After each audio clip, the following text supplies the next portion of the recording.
melepaskan. Kita akan berhadapan dengan sesuatu yang sulit, yaitu bagaimana cara melepaskan diri. Haruslah kita mengenal seseorang, sesuatu dengan caranya yang lebih dalam sebelum kita melepaskan. Tak akan bertemu, menulis surat, telepon, atau menemui. Tergantung apakah bergaul akrab akan tahu belajar dengan mengenali. Kalau tak mengenal pribadi, tak akan.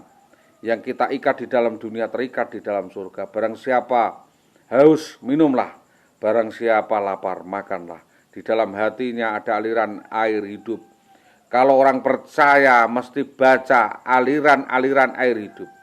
Ia akan memancarkan air ini yang menyegarkan. Tambah lama tidak tambah urapan kerendahan hati. Kok hanya ditanya saja. Kamu tahu pada umur 35 tahun istrimu mengandung. Apa yang kau katakan 18 tahun yang lalu? Kau mengajariku. Sudah jadi tapi belum benar. Sudah menjadi tapi belum benar. Sudah melakukan khotbah dan melakukan penyampaian. Kamu tidak mempunyai kasih. Padahal kasih itu adalah buah roh. Buah roh. Watakmu yang keminter. Pikiranmu kelihatannya pinter tetapi kamu bodoh. Jongkok, buktinya apa? Lebih suka degil, lebih suka kejelekan. Tidak ada yang lebih jelek. Super sombongnya, nggak bisa ditegur. Tidak bisa diingatkan. Kalau dibantah, sukanya membantah. Saya malah melihatnya yang luar biasa di situ. Tuhan, sayangi dia. Mungkin kamu sekarang diberi kasih, anugerah kasih, kerendahan hati. Tuhan sayangi dia. Kalau lihat air mata dia seperti disiram air es. Penangkalnya ada cuma saudara. Belum tahu pada waktu itu kamu tak hasilkan buah kasih. Kalau kamu tidak pakai konsep sendiri, bagaimana kalau supaya bisa didengar, mau ngatur. Kayak seperti radio saja, rahasianya dikasih tahu, baca dulu. Jangan lihat dulu orang lain. Jangan ikut nimbrung orang lain. Baca, ulangi, baca sendiri dan ulangi lagi pasal-pasal. Ketika kamu melihat lama-lama nanti akan ngerti. Baca 2 pasal sebelum tidur. Mau tidur baca. Waktu 8 bulan habis, baca 10 pasal, baca terus. Luar biasa, luar biasa. Suatu yang luar biasa sampai mati belum sampai terbuka semua kamu kenal. Mungkin baru samar-samar meraba-raba mengenali, diserang habis-habisan sama satu sama lain. Sombongnya kalau kamu mengenal dia dengan bangga, orang jelek kok bisa disayang. Itu orang datang mencari orang berdosa. Menyenangkan hati. Saya minta agar kamu dapat menyenangkan hatimu sendiri. Kamu diberi kuasa supaya punya kerendahan hati. Seperti keselamatan, wah aku enggak punya. Jadi enggak semua keselamatan bisa dipupuk. Tidak semua jubah bisa dicuci. Kerendahan hati itu datang dari dalam, berkilauan di dalam kebangkitan. Karunia, nubuah, mujizat. Sederhana karena baru mengerti. Kepengennya sesuatu yang mengkilat, sesuatu yang mewah. Hari ini bukan hari itu. Panas, dingin, dada sesak, rela mati di mimbar. Sedang khotbah ditembak sampai belalang-belalang pun tercecer darahnya. Semua berdoa, mungkin saya akan mati. Tuhan, aku rela, dorong di sudut jendela. Saya mengalami dihukum. Hukuman-hukuman itu, dia kalau hamba mengerti, mesti ngerti. Memang kena cuma sekedar jalan lolos. Sekedar jalan lolos, saya minta. Saya bertobat, kamu bertobat, ya, kamu mau bertobat, ya itu dengan bingung. Ya, yang bingung kamu tidak boleh ikut, enggak pengen bawa anak, bawa istri.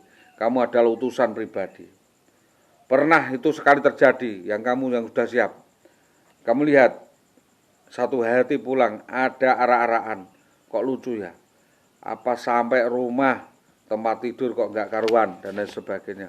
Ribuan gara-gara, ribuan pemikiran, ribuan penatasan yang enggak masuk kepada pemikiran. Gara-gara kita lihat besoknya es jebul-jebul keluar seluruh pesen tiket. Kita dicatat di sana. Kirim pulang. Herpes di sini, sembuh keringnya di sana. Herpesnya di sini, sembuh keringnya di sana. Jangan dibuang-buang. Jangan dikelompokin, ambil. sama-sama itu buang, bakar. Ya, bakar, tidak usah menunggu waktu. Jangan membawa sesuatu yang memberatkan anak, istri. Enggak tahan dengan kurungan, enggak tahan dengan berkah. Loh, kadang-kadang masih kayak meriang. Loh, itu kok efeknya, oh ya wis. Kalau bergaul kari perisai doa, perisainya adalah berdoa. Tidak usah takut akan diberi jubah kesederhanaan, jubah kerendahan hati. Tak ada yang sanggup menyelesaikan target. Kerendahan hati bukan cara, bukan penampilan, bukan pola, bukan pura-pura, bukan drama, sandiwara, sinetron. Tidak. Kerendahan hati adalah apa yang sangat asli, bukan kurungan. Ya, bukan kurungan, bukan kurungan. Yang kadang-kadang masih kayak seperti anak kecil, tidak punya, seperti orang miskin. Itu supaya apa? Bayarnya murah. Kerendahan hati bukan itu. Kerendahan itu tidak bisa dibikin-bikin. Kerendahan ini kalau saya tidur lagi, saya kehilangan momen. Misalkan, kamu nanti akan tahu dan akan ngomong seperti ini. Kan kalau dipenging atau disuruh, itu bedanya di situ. Makanya itu kerendahan hati harus dibangun.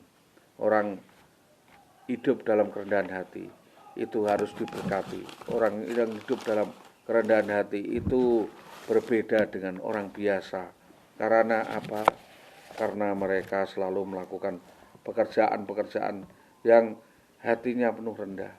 Mungkin karunia kemampuan tajam dalam membaca keadaan emosional dari orang-orang yang ditemuinya. Beberapa keluarga bicara dengan sangat bebas karena apa? Ruang hatinya sangat luas.